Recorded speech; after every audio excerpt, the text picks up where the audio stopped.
У нас в гостях Leonard Hammer, профессор из Университета Аризоны.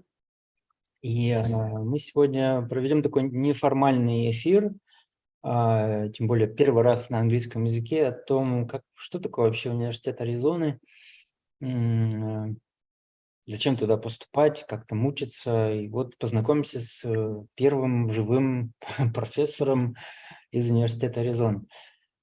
И я сейчас переключаюсь на английский. Если вы не против, даже если вы против, сегодня у нас эфир на английском. Okay, welcome, Leonard. Thank you. This is Leonard Hammer. He is a professor of University of Arizona. He's in charge of a number of classes, a number of courses at this online MA in Human Rights Practice. It's very important to add practice because it's not just human rights courses, but it's actually practicing courses, very practice-oriented. So, Leonard, welcome. This is one of the first time actually we have a guest right in the studio, not somewhere else in another country. Wait, let me be sure this is happening.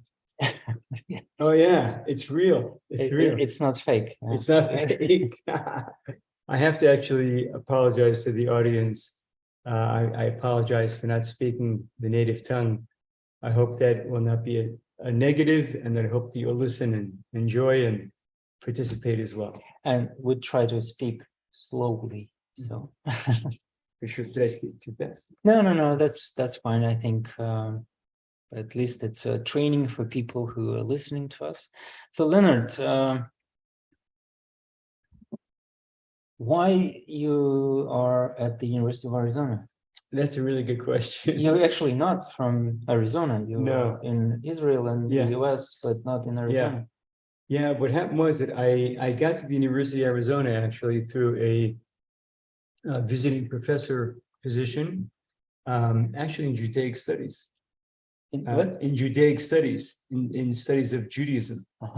And it was really more for my background, and I did a lot of work in human rights in Israel. And I went out to University of Arizona for about 3 or 5 years as a visiting professor, giving courses and lectures on human rights in Israel and in some international organizations. And then I met the director of the human rights program before it was started, Bill Simmons. And we spent a lot of time, Bill and I, about 1.5 years actually, getting to know each other and actually thinking very carefully, and that was very important to us, thinking very carefully about the need or desire to create a human rights program at University of Arizona, because there was none. Nobody had there was no human rights program or human rights studies at the university.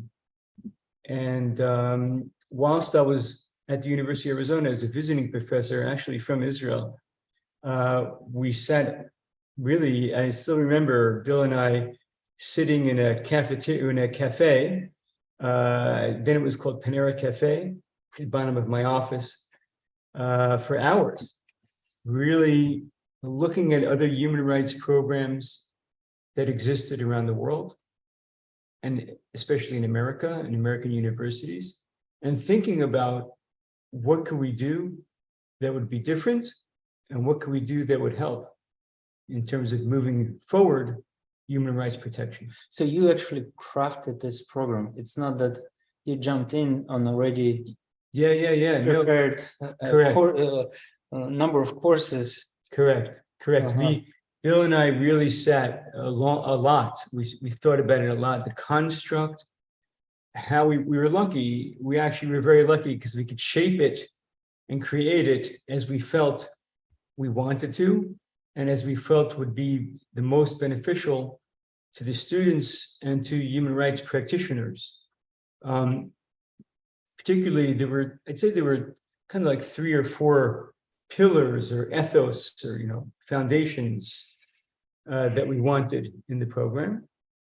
One is that would be, as Professor Burkhoff pointed out already, human rights practice, that it wouldn't just be theory It wouldn't just be law, that it would be focused on what does it mean? What does it take?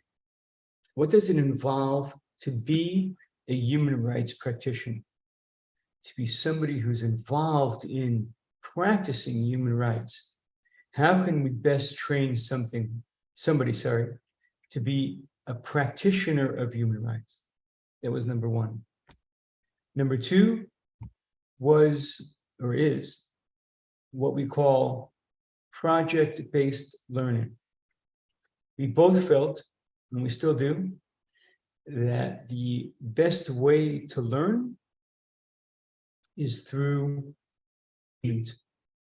practice, through actually engaging and involving a student in actual projects, in actual applications, so that you learn while you apply. You learn while you are engaged and involved in a particular project. So we built all of our courses that a student, or all of our students, whenever they take a course, they also are engaged in a project with other students. And this is where I should intervene, because this is how I get to know the University of Arizona, because Leonard invited me to speak at the class, strategic litigation class. Right. And I gave a lecture, answered some questions. And then the most important part of my involvement into this course, that's how I learned more about the students, is that I was in charge of a project, like giving a task to students. Mm-hmm. And the students were working on one of the cases that my organization was litigating and still litigating. And those students prepared actually very extensive review and press releases. So it's not about legal stuff that they were doing, although some of the students already after the end of this class, of this project, he approached me online and said, I would like to continue to volunteer. And he did some research, and we prepared together another application. This case that we worked on was on secret organ harvesting in Russia, Sablinov and others against Russia case. And then the students volunteered for another follow-up case. I mean, another family lost a member of the family, and we prepared another application. So it's really that students really touch the ground, the grass of the human rights work. That's the essence of the program. When did you start the human rights practice course? I think it was about, it's now in its fourth year, actually. Fourth year. Yeah. So about 4 years ago. And just to add on to that is, we also felt that a lot of human rights education was focused on law, and it should be. Don't get me wrong. I teach a law course for the MA, for the master's, but we felt that human rights practice involves, as Professor Burkhoff pointed out, so much more than law. It can involve marketing. It can involve engagement, social movements, involving of mass mobilization of people, or even just understanding what's happening on the ground, assisting NGOs, assisting international organizations. All these things fold into what can be perceived as human rights practice. So, yeah. I'm just gonna, if it's okay, just to finish up because this is important for the students to understand, there's two other aspects that are quite important to us. And I have to add on, the practice-based learning, project-based learning, we felt also was really important for students, whilst they're learning, can build up their portfolio, can have projects, can have reports, can have white papers that they can put into their CV, so that they're not just spending money to get an education, but they're also building up themselves, their portfolio, they're getting work experience. We try to encourage our students to also, at the same time of taking our courses, to integrate their work. We want students, if they're working in an organization or even a law firm or wherever they're working, to take their work and put it into the classroom. We want that. Just two other points, though, about how we built the course. We felt it was really important also that students engage in group work. So it's not just a student sitting in front of a book or on a project, but it's also a student working with 2 or 3, sometimes even 4 other students on particular projects. So for Professor Burkhoff's project with regard to the organ harvesting, it wasn't just one student, but it was about, I believe, 3 was working with you on these particular. And that was very important to us because we want students, we want people to be able to talk to one another and work with one another. And why? Because in human rights, and particularly human rights practice, it's almost impossible not to be working with other people, be it an NGO, an international organization, or even just in your own practice as a human rights practitioner, or even as a lawyer. You still need to work with other people for marketing, for development, for litigation, all these different investigations, courses that are taught by the ЕСПЧ-Навигатора. All these things are important to work with somebody else, to understand what that means. We wanted students to understand that you're involved in group work. You cannot work alone. And finally, and I'll just stop here, and that is, we wanted to externalize the classroom. And that means that we have people from outside, real practitioners, not like me, but real practitioners, like Professor Burkhoff, who are engaged in actual human rights work, teach the students. So every single lecture that I give, let's say I'm teaching human rights law and I'm talking about the UN, just by way of example, I will have somebody who's an expert who worked with the UN or has or is working with the UN or is an NGO that works with the UN, come in and tell the students, teach the students, talk about their experiences, teach them what they know, engage the students as a guest lecturer to come into the classroom and says, hey, you know, Hammer, Professor Hammer, Leonard said to you, this is what it means to work before the Human Rights Committee. Well, let me tell you something more. Let me show you what it is to file an application. Let me show you what it is to really talk, to really appear before the Human Rights Committee as an NGO. So in your classrooms, you don't pretend that you're the smartest person in the class. No, the students figure that out very fast, very quickly. They know right away, no, this guy. No, but they, no, not at all. And that's very well said, is that our belief is that we're not. In fact, I tell you the honest to God truth, you're going to laugh. But I really believe, and I know Bill feels the same way, our students many times know way more than I do or than he does about human rights practice because they're out there. They're doing it. They're conducting it. And in fact, I've had in my course, students give a guest lecture to other students, or at least engage in terms of a lecture. I'll give you an example. It was about 3 years ago. I'll give you 2 examples. One you even know, Rebuild for Peace. I had a student who, she and her husband started an NGO where it was working with Syrian refugees in Jordan.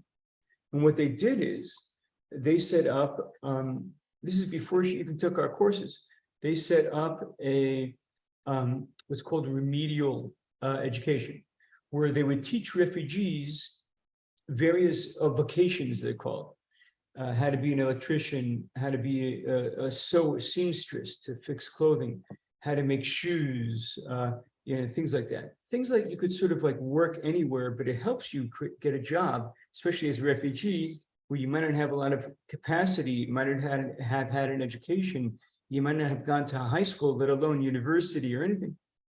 And it taught these, now it was teaching these refugees, these courses in different places in Jordan to the Syrian refugees. Now I said to her, her name was Allison, I said, wow, that's amazing that you're doing that. Let's hear more about it. And we had a lecture by her, a discussion by her to teach us about that. That was but one example. Another example was, I still remember this, was this great student she was from Washington, and she was running this huge humongous fund from a health insurance agency to do nonprofit work, where she would decide on which money would go to different nonprofits around the country. And this was a fund of a couple $100 million. So I said, well, Christina, you please talk to the students and tell us how you engage and how you decide on what nonprofits. And why do we do that? Because if you're working in a nonprofit and you need to acquire funding, well, now you know, at least a little bit better, how to apply, what to look for, what to ask for, who to approach, things like that. So yeah, they definitely knew a lot more than me about many, many things. And that is the idea. Yes. It's funny what you're saying is brought me a memory of my, at the 5th or 4th year of my law school. And I was already started working for an NGO, and I was going to courts and winning and losing courts and court hearings. And then there was this civil law procedure class, and I keep correcting this a PhD student actually who was teaching us. I was correcting her, saying it's not working like this, and как говорится, докорректился. So she instead of getting an A, like yeah, I was gonna guess. I got very low grade. So, but in your class, it's okay to correct you and teach you. Are you kidding me? I want that. I want that. I was thinking is like, just make sure you don't ask that professor for a letter of recommendation. But yeah. No, actually, it's fantastic, and we love it. We encourage that actually. And truth be told, it's so lovely because the students, I mean, really what we really want in the classroom is not to get up and lecture. I give some lectures. I'm one of the few people who give lectures because I kind of feel sometimes you still need to have a ball of knowledge, not that I give it over the best, but I want them to read it. But it's really discourse, it's really discussion, it's really talking to one another and engagement. And, using projects, using the groups, using analysis to really have students starting to think about, wow, what is happening here? What am I doing? And that's really that's really our belief. Yeah. So I just wanted to also offer my observation. When like in the civil procedure course. Yeah, just kidding. It's more like how your relationship with professors. When we study at the Russian or former Soviet Union universities, it's all about professors, and you are somewhere near the floor. So you're afraid of approaching them, you're afraid of asking questions. When I first get into an American university and then UK universities, my understanding of professor is more like your friend who is here to help you understand. So keep asking questions. They welcome questions. Yes. They want you to email them. They want you to approach them. Don't be afraid. And that's the attitude of all the professors teaching stuff at including Arizona University. Absolutely.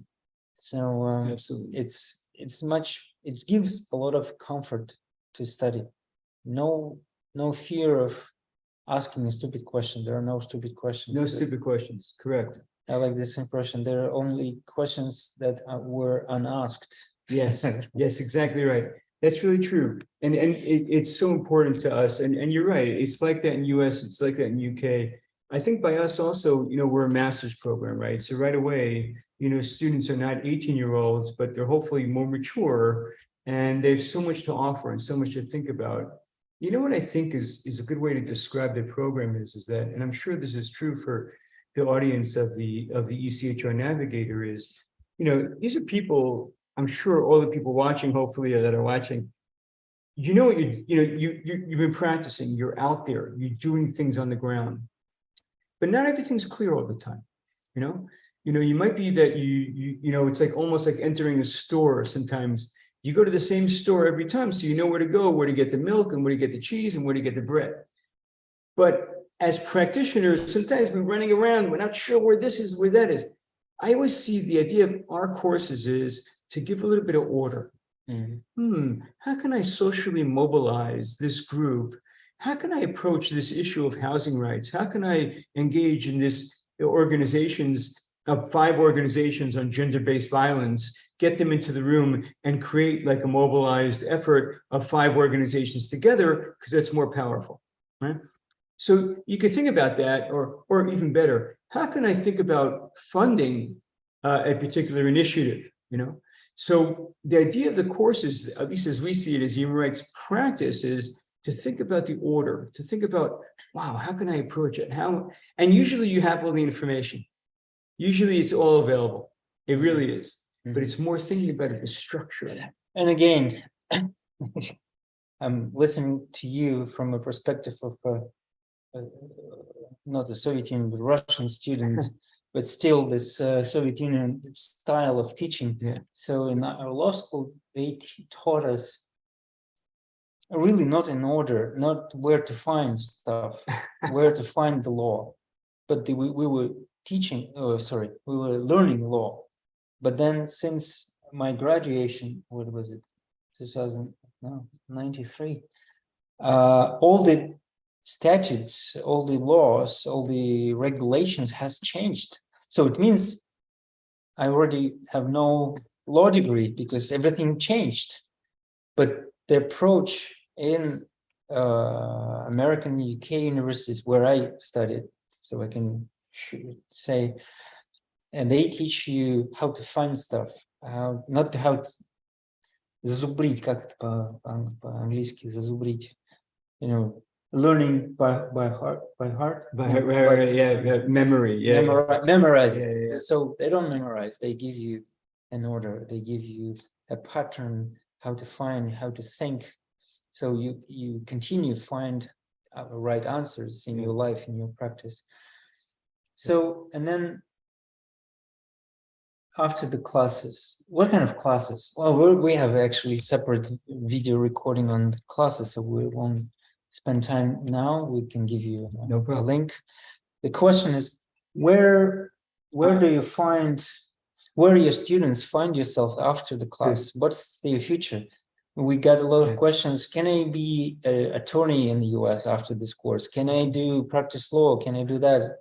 So what can they do? Okay, so I'm going to tell you right away, it's not like getting an MCJ, a Master of Comparative Jurisprudence, and then you could take the US bar, right? I know that many law schools offer that. It's not a law course, it's a human rights practice course. And what it does is, many of our students have gone on, of course, to study law, for sure. In fact, many of them, I wouldn't say majority, but a lot of them do. But the truth is, the majority of our students go to work in NGOs and international organizations. Majority NGOs. And many of them, we've had maybe 30% of them actually, have worked on projects in the degree that they then turn into their own NGO, and that it revolves and turns into something very specific. In other words, the way our courses work is, at least for the masters, you have 10 courses that you have to take. So one of those courses is called the capstone course. And what happens is, many times as students think about, before they even started the MA, gosh, I want to work as in immigration rights for people coming over the border, or with refugees from people coming from different countries around the world, or going out into the field in Africa and working with anti-slavery initiatives. To give 3 examples, right? These are 3 examples of students actually doing this work. They would focus their studies, they would focus their projects, they would focus their writing, they would focus their analysis on these type of issues. Anti-slavery, or social mobilization, or working with refugees or immigration, and really study these things such that when they leave the course, they're actually ready and able to start their own organization and continue the work that they want to do. So the answer is that the students generally will be pursuing work in human rights practice, as we said, but actually doing practical work, practice of human rights. Many of our students, yes, they go to law school. Many of our students, yes, they go, we've had students now already, it's really nice to see is where they've gone from their master's, they're now going for their PhD, some in education, some in human rights, some in, I forgot what it was in the, like, you know, management and things like that. Yeah. So there's a lot of openings that you could do with this master's. But I'd say the majority of students actually continue the work in real human rights practice. Yeah. Well, and I know at least 2 students, alumni of this program, which were inspired to become lawyers and entered the law school after the MA in human rights practice. How about, I think we jumped quite far from studies and then to the career. How about this fellowships, it's not scholarship, fellowships? Yeah. Like grants and stuff? Practice, Oh, sorry. Now I'm searching for this word. When you go to international organization or an NGO and you do internships, sorry, internship. Yeah, it's okay. How about internships? Yeah, great question. That's something we have started to do over the past year, where we actually, thankfully, we've been pretty thankful, is we've received funding. We've been getting funding for students to actually do internships. We've had students do internships in right now in Bangladesh, in India, in Ghana, and obviously in the United States. And that's something that we're starting to roll over, where students can actually receive credit for doing internship work. And I'll add on to that is for students like yourselves who might be situated in Russia, by way of example, or wherever you're located, you definitely, I want to stress this is very important to us, you definitely can create a course, an internship that you might have or a work that you might be doing, and say to us is, hey, I'm doing this work on, you know, refugees coming from Libya into Italy, and I'm working with this organization. How can I turn that into credit work? How can I turn that into coursework? And we'll create a course with you that will make that happen. We'll create a structure, a framework that can turn that into a course. As for the actual internships, what we're doing now is we're creating kind of what I would call cool internships of students going to different places around the world. And what's important to us is that we get funding for you to go to these places. Now, not every student gets that, I have to admit, but we're getting very close to students who are asking us. We then provide them with avenues and ways in which they can go do an internship in different countries around the world. Yeah. So it's quite interesting. So now that alumni of ЕСПЧ-Navigator who took 4 courses can study towards certificate, right? Just for those who don't know, the degree, MA degree, master degree at the University of Arizona consists of 2. I'm not focused. Yeah. Focus. So it consists of 2 parts. First, it's a number of courses, credits, until you can get certificate, and then another number of courses which allows you to get a degree of master. So now alumni of ЕСПЧ-Navigator can actually study for free towards certificate. And if they want to continue, they can pay some money. I think it's $9,000 to get a MA degree. Yeah, I'm going to say even less. We could probably work it out. Yeah, because we're trying to work on scholarships and reduction of tuition costs. Sorry, for students, particularly for ЕСПЧ-Navigator students. Okay. Yeah, sorry. So entire degree can cost you less than 9,000. I would say, if you don't mind my saying, can I interject? Is it okay? Yeah. So if you are a student of ЕСПЧ-Navigator, you take 4 courses with ЕСПЧ-Navigator, and you receive a scholarship from us under this program that we now have, thankfully, with ЕСПЧ-Navigator, and you receive a certificate, and then you could take, all you need to do is take 5 more courses which we can get for you for something like $4,500, $5,000. Okay. And they can get a master's. Yeah. And then you can get, if you are a good student, you can apply for internship. Yes, absolutely. Paid internship. Absolutely. Oh, that's Yeah. Or at the very least, an internship where your costs will be covered, like, travel, lodging. not the salary, but the Yeah. And by the way, that internship, this is what's important to us, is that's why it's human rights practice and application.